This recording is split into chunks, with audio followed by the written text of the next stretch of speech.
within Nigeria, across Africa, and around the world. This is Smart Madu Ajaja, the convener of Open Nigeria in Africa Unite, and the anchor of Nigeria Now at ONN, and the Nightingale Radio International from Houston, Texas, United States of America. Good morning. It's a bright morning here. Earlier it was chilly, but it's beginning to warm up as we roll into the winter season here. I don't know what it is where you are. I hope you guys had a great night. You're having a good day, and those who are about to go to bed, I say good night. Yes, things are changing. In the 21st century, a lot of things are happening. There are countries on earth here where we have dictators, very violent dictators in charge that do not allow the people express their basic human rights and their rights to the citizens of their countries. And those people are hungering for change. In the time past, the best way to register disagreement with the state of nations was through street protests and reactions to bring attention of the world to their plight. But I am speaking with Africa in mind. Leadership in Africa are very intolerant of opposition. They are very intolerant of the people coming out to protest. So I decided to make this video with Nigeria in mind, and the violent reactions, the governments across Africa and anywhere else on earth where governments clamp down on citizens violently for coming out to demand for their rights. That is the reason I am making this broadcast this morning. All right. Now, the best way to protest in the 21st century for countries that are being headed by you don't have to go to the streets anymore. You don't have to be on the streets protesting anymore. You can protest in your home.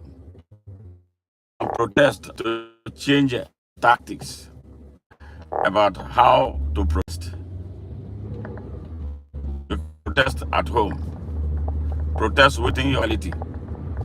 But there has to be a determination. There has to be that patriotic determination by the citizens about what they no longer want in their country. There has to be an organization. There has to be a network of leadership with which these people can communicate directions and instructions about what to do. And my prescription is for 2 weeks for a start. 2 weeks for a start. That will involve building a network around the country under review. 2 weeks. 2 weeks is more than enough to bring a government down. If the people are determined, if the people are willing to make that sacrifice of 2 weeks, stay in your homes. Don't go anywhere. Stay out of work. Cripple every way that government breathes.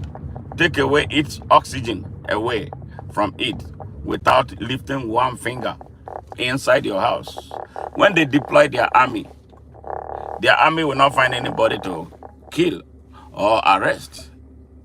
All right? When they deploy their police, nobody's on the street for the police to arrest, to kill. Because I'm saying this because of what I've experienced from being a Nigerian and from what has been taking place in Nigeria.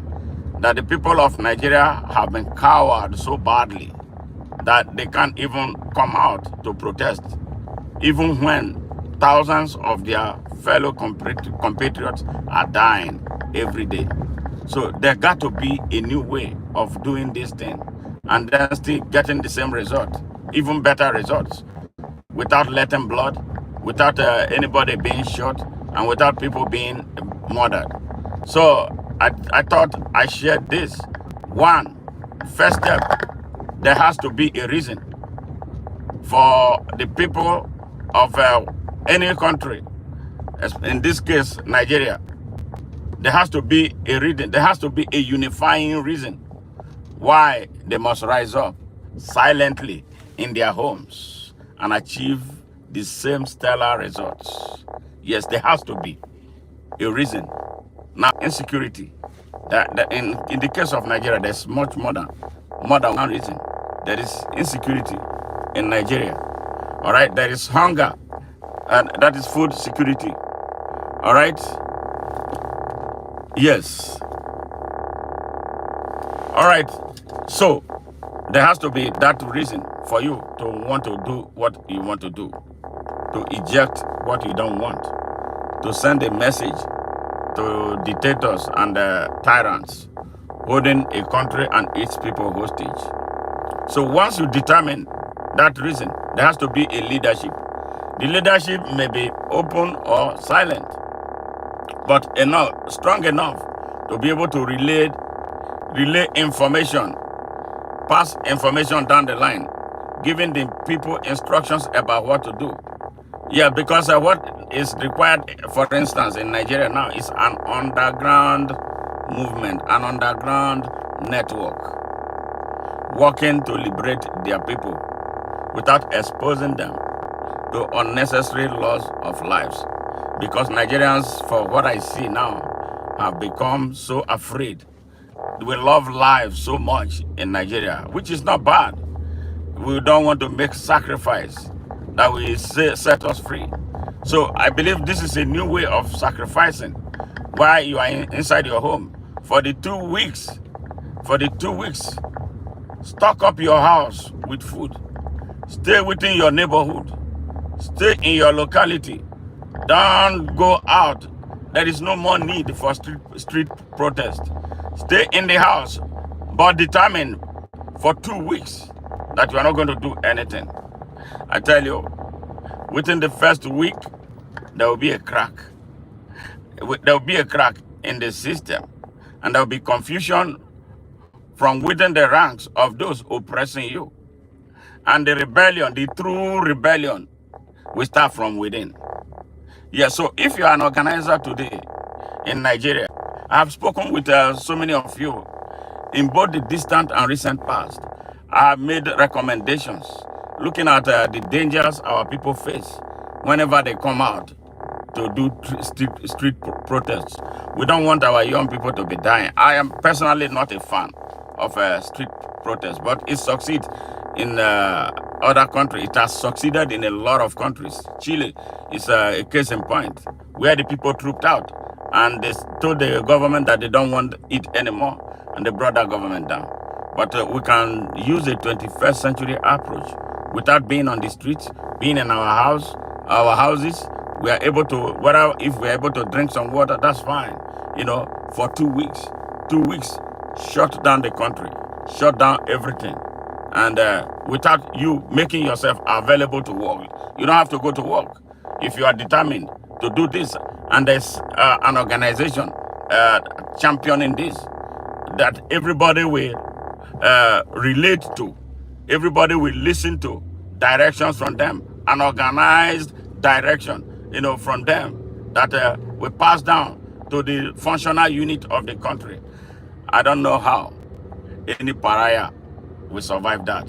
So I thought I shared this early morning with you. So if you're an organizer in Nigeria right now listening to me, take this into account.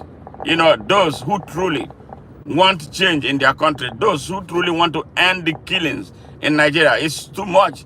In every community, Nigerians are losing over 50,000 people every day to bandits, to terrorists, to bad accidents, to bad policies of government. If we want to hold the government in Nigeria accountable as it stands right now, Don't go to the streets anymore. Don't go about burning buildings. It's not going to help because these people have it together. They have an army that is ready to kill for them. The army is not the army of the Nigerian people, for instance. They call it Nigerian army, but it's an anti-Nigerian people army. So I thought I shared this with you. If you agree with me, put this into practice. Start organizing in that direction and not ahead of 2027. There will be no election in 2027 that will change anything. This man who came from the periphery, for instance, in Nigeria, to buy up everything, and now in charge of everything, we never allow anybody defeat him in an election. As far as I'm concerned, the election that some people are planning for in 2027 has already been concluded. Votes have been counted. Even if people, they will make people to go and vote and make it look like it's an election. There is no vote. They have counted their votes. They have written their results. They will declare it. The only way is to find a way to choke the life out of them, take their oxygen away, and set the country free. Good night, and I'll talk to you again soon.